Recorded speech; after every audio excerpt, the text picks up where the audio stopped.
municipal à Verca, donc c'est parti aujourd'hui. Donc Thierry est assez avec nous, avec ses invités, Paul le journaliste.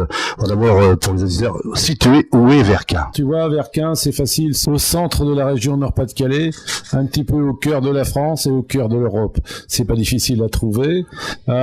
On essaye, nous, avec nos petits moyens, d'être novateurs. Et cette émission, aujourd'hui, le prouve. C'est la première fois que ça se passe en France. Et on m'a dit aussi peut-être en Europe. Alors, tu vois, d'habitude, on vise l'univers, donc on fait un peu plus court. Grâce à toi, grâce aux nouveaux moyens et grâce à cette technologie qui est française, faut le rappeler, tout ce qui est web, c'est issu de l'Internet et c'est issu du génie français, comme la carte bleue. Donc, c'est pour ça que c'est pour nous une vraie fierté, un vrai plaisir que l'on puisse faire cette première émission. Et puis on va quand même parler un petit peu de politique avec les municipales et les européennes. Peut-être qu'on peut commencer tout d'abord par rappeler ton parcours. Donc tu es originaire de Saint-Floris, tu es verquinois depuis 25 ans, enseignant, engagé en politique depuis une trentaine d'années maintenant, maire de Verquin depuis 2000 ans, et tu brigues ton troisième mandat, membre du PS, vice-président d'Artois.com. Alors un troisième mandat, c'est jamais évident, c'est toujours un peu comme le premier, en termes de campagne. Les 30 glorieuses, c'est fini. Donc maintenant, il faut que l'on ait un esprit de pionnier, un esprit pour avancer, un esprit différent. C'est ce que je vais proposer à la population de Verquin, c'est-à-dire on va avancer tous ensemble. Est-ce que c'est une campagne qui est un peu plus musclée, à la fois sur le plan local et puis par rapport au niveau national ? Bon, moi, j'ai jamais connu des campagnes musclées. Il faut dire et être ce que l'on est. C'est-à-dire, moi, je suis enseignant. On dit toujours, on enseigne ce que l'on est. Je crois qu'en politique, on fait de la politique de ce que l'on est. D'ailleurs, mon député européen, qu'on va découvrir après, vous le verrez, c'est un personnage aussi. On vient avec son cœur, avec ses tripes, avec son passé, avec son envie de faire. C'est une question d'homme d'abord, d'être humain. Et quand on donne ce que l'on est, on peut pas se tromper. Alors, si vous êtes pas bien dans votre tête, vous faites des choses pas bien. Si vous êtes en sérénité, en harmonie, avec des envies de vous donner pour le bien collectif, le bien public, l'intérêt général et pas pour vous, je peux vous assurer que ça va tout seul. Alors tu as déclaré dans une interview, je crois que c'était à La Voix du Nord, que tu étais contre le conservatisme de droite comme de gauche, mais rassure-moi, tu es bien un candidat de gauche. Je suis contre tous les conservatismes, qu'ils soient de droite ou qu'ils soient de gauche. C'est ça qu'on doit dire aujourd'hui. On ne peut pas confier nos destins à une petite élite, qu'elle soit de droite ou qu'elle soit de gauche. Il faut que l'on avance. Il faut que les idées remontent du terrain. Il faut que ceux qui fassent soient entendus. Aujourd'hui, je trouve qu'il y a une espèce de forme d'élite du 8e arrondissement qui a un petit peu peur d'aller plus loin que le 8e arrondissement qui s'est formé. Ça n'est pas bon pour nous. La vie, elle est sur tout le territoire français. Donc notre vie à nous, elle est de toutes les initiatives. Et c'est tellement riche, c'est un peu ce qu'a fait le député Lassalle finalement. C'est tellement riche d'aller voir les Français, d'écouter ce qu'ils ont à dire et de se rendre compte que c'est le peuple qui est d'une rare intelligence, d'une rare harmonie, d'une rare sensibilité et qui peut proposer, comme on l'a fait en son temps, la révolution universelle, l'universalité, les droits de l'homme et tout. C'est français tout ça. Donc on sait le faire. Donc on évoquera le bilan et le programme de Thierry Tassé qui se présente pour un troisième mandat. Sur l'homme Thierry Tassé, il y a un homme politique de la région qui a dit de toi que tu as la barbe de Jean Jaurès et la brosse de Jean-Louis Cottigny. Est-ce que c'est simplement la barbe de Jean Jaurès et la brosse de Cottigny ou est-ce qu'il y a une autre proximité en termes d'idées politiques auprès de Jean Jaurès ou auprès de Jean-Louis Cottigny? Les deux, mon général. Jean Jaurès, on a retrouvé son buste quand on a été élu en 2001. Il y avait un buste de Jean Jaurès dans les caves de la mairie. Jean Jaurès, c'est le pacifiste. D'ailleurs, il y a une petite musique qui est prévue tout à l'heure de Brel là, sur Jean Jaurès. C'est le philosophe, c'est le fondateur de l'humanité, c'est l'un de nos maîtres à penser. C'est son extraordinaire discours à la jeunesse que je relis fréquemment. Et puis, je vais dire du bien de Jean-Louis Cottigny. Jean-Louis Cottigny, qui est à mes côtés, qui prendra la parole après, il faut qu'on parle un peu des européennes, ça fait partie des gens, on se voit très rarement, mais on se comprend souvent, c'est-à-dire qu'on est en connexion, on est en Bluetooth avec Jean-Louis, il m'appelle, je l'appelle, il vit sa vie, je vis ma vie, mais il y a une sincérité, une amitié, une fidélité. On vit nos aventures séparément, on n'est pas en couple, mais il y a quelque chose. Alors je le sais, c'est Daniel Percheron qui a dit ça. Daniel Percheron, qui est un homme excessivement brillant, qui fait de cette région, qui défend cette région et qui fait de nous ce que nous sommes. Je voudrais dire que la vie politique, c'est ça aussi, c'est comme la vie amoureuse. On a la chance de rencontrer des gens d'exception. Le parcours de Jean-Louis Cottigny est exceptionnel. C'est pour ça qu'il est là aujourd'hui avec moi. Mais c'est parce qu'il y a la web radio. Il fait partie de ces gens qui savent remettre en cause, imaginer l'avenir et faire mieux, penser mieux. Donc c'est pour ça qu'on est copains. Et puis c'est son personnage, mais on va le découvrir tout à l'heure. Hein. Autre question, si on devait résumer ce deuxième mandat en une phrase et annoncer le suivant, qu'est-ce que tu dirais? C'est le mandat des fondateurs, des bâtisseurs, de ceux qui ont expurgé le premier mandat, tout l'héritage qui était lourd. Nous l'avons soldé, nous avons mené les fondations et nous allons pouvoir construire l'édifice. Est-ce que ce troisième mandat, dans ce troisième mandat, le côté attractivité de Verquin sera aussi important ou pas?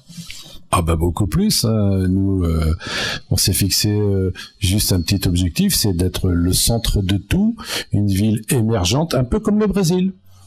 Le Brésil, c'était quoi ce pays, etc. Et soudain, voilà une force. Ben nous, c'est pareil. Verquin, c'était une petite ville. Aujourd'hui, nous voulons être émergents au sein d'Artois.com, être à la pointe, développer, surtout, créer des emplois pour créer du lien social et de l'avenir. Paul, maintenant, va se tourner vers Jean-Louis. Oui, alors tout d'abord, pour retracer votre parcours, hein, Jean-Louis Cottigny, donc vous êtes né à Hesdin, vous êtes un autodidacte, hein, vous avez été ouvrier, forain, vous êtes arrivé à la politique, je pense, par le syndicalisme. Donc votre arrivée en politique date du milieu des années 70. Vous avez été maire de Beaurain de 83 à 2004, membre du Conseil national du PS en 90.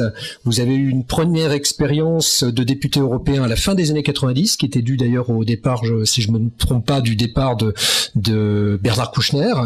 Et vous avez été secrétaire d'État au logement de 2001 à 2002, élu député européen en 2004, puis vous avez retrouvé après l'avoir perdu en 2009, vous avez retrouvé votre siège de député européen en 2012.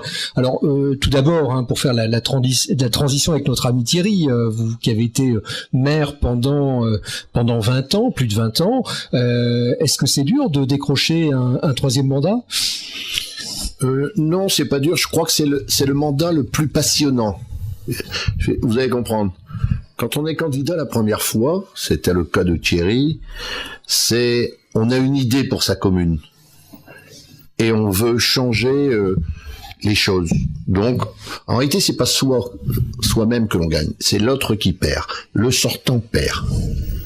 Et le temps de ce premier mandat, on apprend la ville. On apprend ce que c'est qu'un budget communal. On se rend compte que gérer une ville, c'est être une entreprise, et gérer une entreprise dont les actionnaires sont pas quelques personnes à qui on donne des dividendes, mais les gens qui payent des impôts. On est actionnaire. On a des actionnaires. Et on est en contrat à durée déterminée pour 6 ans. Ça, c'est le premier mandat. On apprend. Le deuxième mandat, les gens, ils disent, bon, il a appris son métier, eh bien, il faut qu'il nous montre ce qu'il sait faire. Et là, il nous l'a démontré, ce qu'il savait faire. Et le troisième mandat, pour soi-même, c'est parfaire. Le fait qu'on vient d'apprendre son métier, qu'on a transformé la ville, alors on veut aller au bout de ces dossiers pour réaliser au service de la population. Un garçon comme Thierry, j'ai toujours plaisir à le rencontrer pour plusieurs raisons. D'abord, c'est moi qui lui ai mis le pied à l'étrier, lui qui était chez les Franco et qui venait traîner boire son verre le soir au Faucon Rouge, le siège du Parti Socialiste dans le Pas-de-Calais à Arras. Quand il venait boire son verre, je me suis dit, ça fait partie des jeunes talents, il ne faut pas les laisser passer. Il faut arriver à les convaincre que c'est chez nous que ça se passe. Alors dans une élection municipale, on parle souvent de la prime au sortant, parfois ça permet de limiter les dégâts. Par contre, en matière d'élection européenne, la prime au sortant, elle existe? Non, il n'y a pas de prime au sortant.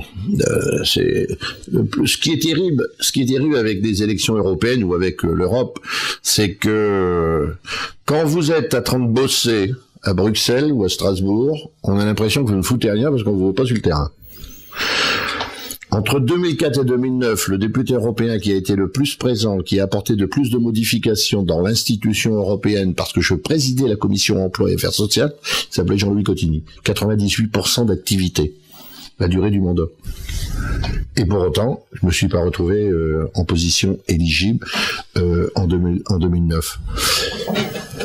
L'erreur de la France, et en particulier la France, c'est de recaser ceux qui viennent de perdre leur poste de ministre pour leur redonner un salaire en attendant qu'ils redeviennent ministres. De droite comme de gauche. Je pense qu'on se trompe d'élection. On se trompe de lieu. C'est pas un espace pour recaser les gens. C'est un espace pour envoyer des gens pour bosser, pour transformer la société. Et puis, comme le politique bien souvent est courageux, il dit toujours, ce n'est pas de ma faute, c'est de la faute de Bruxelles, de droite comme de gauche, et sur tous les bancs. Et quand on n'a pas d'éléments de réponse, il y a qu'à, il y aura qu'à, il n'y a plus qu'à, il y avait qu'à, mais Bruxelles nous a obligés à. Là encore, je pense qu'on se fout de la gueule du monde. L'Europe mérite mieux que ça. L'Europe, c'est comme une intercommunalité. C'est faire ensemble ce que l'on ne sait pas faire seul. Est-ce qu'une commune est en capacité de faire l'assainissement seule, au prix où ça coûte, ou de gérer l'eau seule? Non. Alors il faut la collectivité regroupée.